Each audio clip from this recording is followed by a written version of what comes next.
I'm in Hamilton, Montana, and ahead is Kiwanis Park, also known as just the Riverfront Park. A lot of natural trails there, and I didn't show walking through Hamilton. I'll show that later. Today I'm just going to focus on this park. So a nice thing to see. I've mentioned before, a lot more access to books. Well, not perfect access, though I don't know if there's anything there I totally need today. Entering moose habitat. Now, the odds are, especially in this place, we will not see any mooses,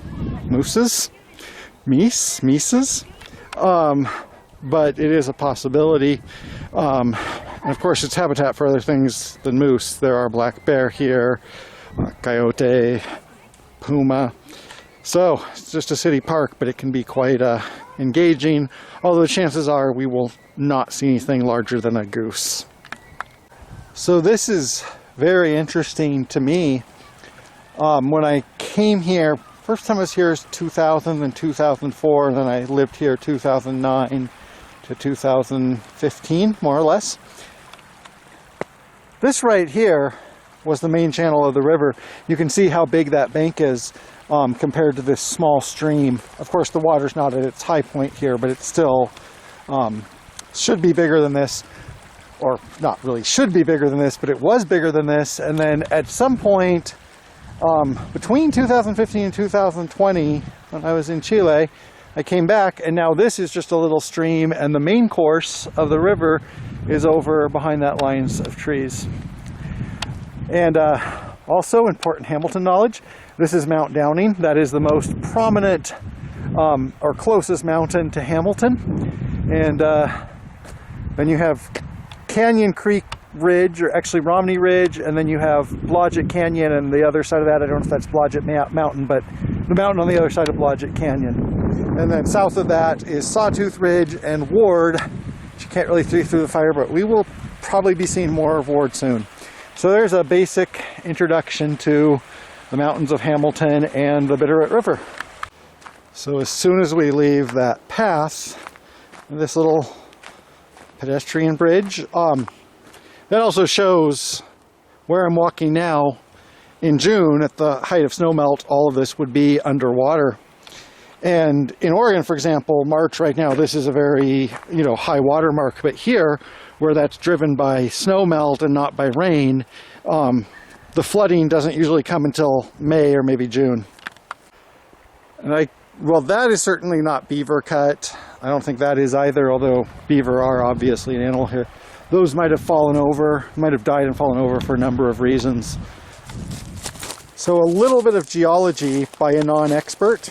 So this is not a totally reliable science lecture, but it is how I understand things. If you look at those rocks, you'll notice they're pretty smooth. So all of these rocks were eroded by glaciers. These mountains are currently not glaciated. Actually, one or two of them I think still is, but during the last ice age they had major glaciers on them, and those receded over time, and they ground down those mountains and turned them into smooth rocks. Because this region is actually an arid region, it doesn't get a lot of rain, the streams and just natural landslides and stuff managed to move this bed of small stones and rocks down to the valley floor, but the water course, the Bitterroot River, is not vigorous enough and deep enough and fast enough to move them further down, so they kind of stay here, and that's why you have all this bedding along the river. The river isn't vigorous enough to move its bed, as I understand it. I hope that explanation made sense. River's just to our right, or the channel is just to our right. We're walking through a poplar forest. There's also some other plants, but this is predominantly poplar. Probably some alder in there as well, in a riparian habitat, but it's primarily cottonwood, poplar, however you want to say that. And as you can see, it is still dormant, and it will remain dormant probably for another month, even though it's warm outside. I was saying there would be alder trees there, and there we can clearly see an alder tree, which will also, maybe that will be coming out earlier than the poplars. Not sure about that, but alder's a pretty hardy tree. You'll also see sorbus and betula, rowan and birch coming out pretty early on. Okay, so this might be the main channel of the river right here before it separates right there. And it is running pretty fast and cold right now. That couldn't be anything other than beaver, or people pretending to be beavers as a prank. So I'm walking back this way. Yeah, so this, and then a little bit more over here. This used to be the main channel, and the water would all flow over here. That's why there's so many rocks there. And now it shifted. I think the river is quite braided right here, and I don't know how many channels there are, but quite a few of them. This is obviously a very beautiful and peaceful place. I'm feeling okay. To be honest though, you know, a week ago, gosh, today's Friday. What was I doing a week ago? I was drinking beer and watching trains next to the University of Costa Rica. So obviously, even though this is very beautiful and peaceful, I do feel kind of melancholy right now.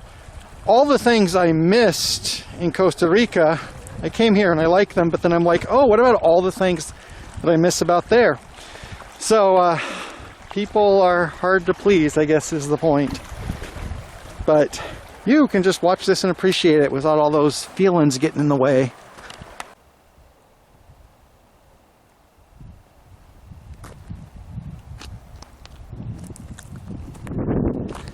You will also notice this park is empty. Now, towards the entrance of the park, where there's park-like facilities, there was families and children and running and playing and noise. Since I left that area and entered the natural part of the park, it is totally empty. Part of that is that it's, you know, afternoon, it's on a weekday, and it's still in March. So at other times you can come here and there would be people doing things, out hiking around here. But in general, it is not a super busy, crowded place. This is Montana.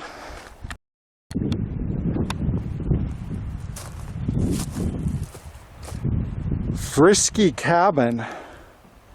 Well, that sounds scandalous. I've also never seen this before, but this looks like some high school or college or students, or maybe somebody much older, took a bunch of driftwood and made a fire pit in it, gave it a name. You can see there are people who are rafting by. This river is obviously not deep enough for like commercial or useful navigation, but you can have a raft or a boat in it, go fishing, enjoy the water and the sunshine.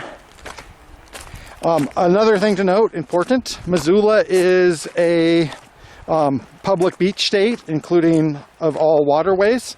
So even if I didn't have public access to this, or where the public access goes away, as long as I am below the high water mark, I am on a public right-of-way.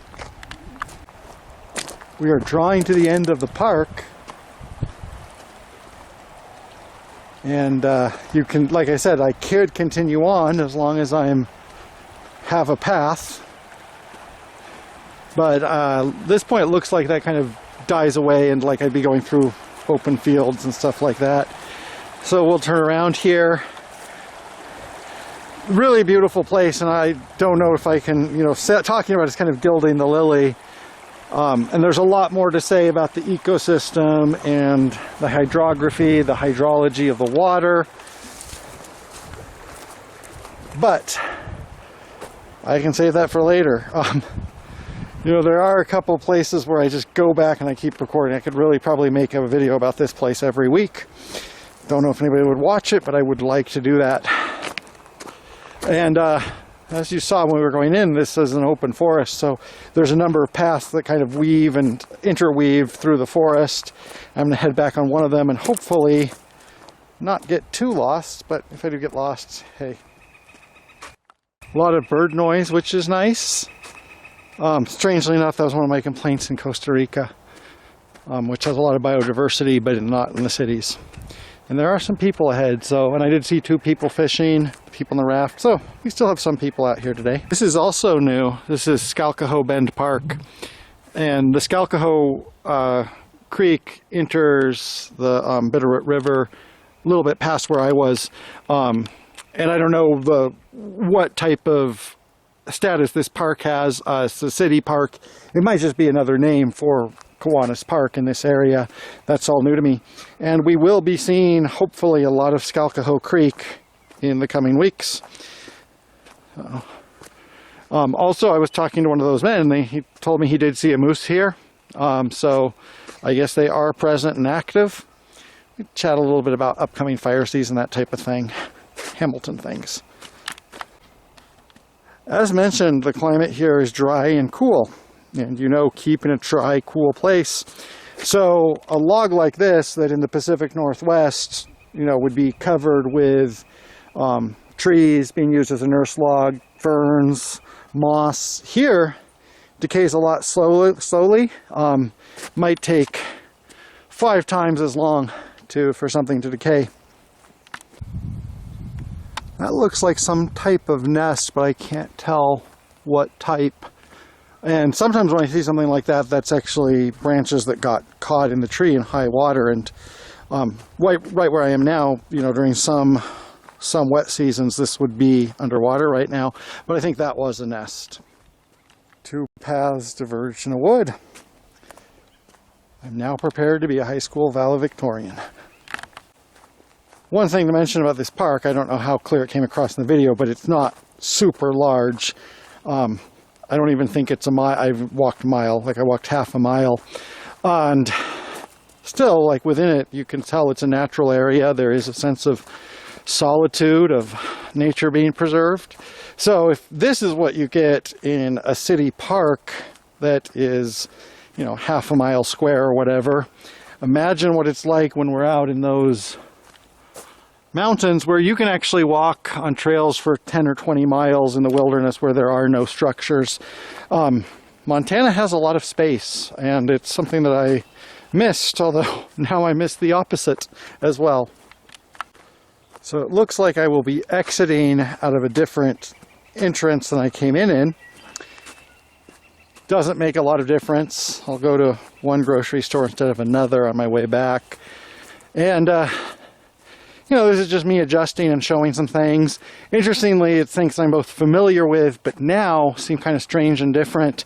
And this will probably be, I don't know, 10 minutes of footage, something like that, which is quite a bit for just, you know, walking down the street, you know, for a neighborhood park. There's a lot to see and cover here, and it interests me.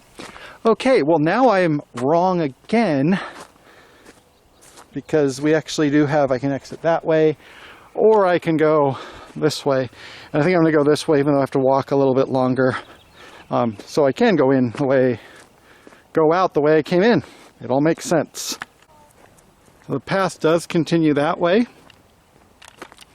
And there is actually some more stuff to see there. You get more view of the water, but we'll save that for another day. And there we have what I call a gazebo, not a kiosco. That's not a kiosk.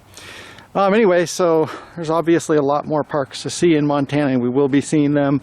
And I just took one of the simpler walks first, and I hope it's enjoyable. There's a lot to think about from this.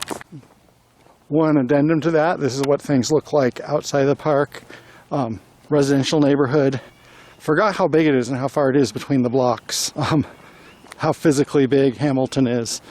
But nice little place. And it's a residential neighborhood that's close to commercial businesses. So it's a nice place to live, and I'll be covering more of that in the future. But for now, I'm going to go home.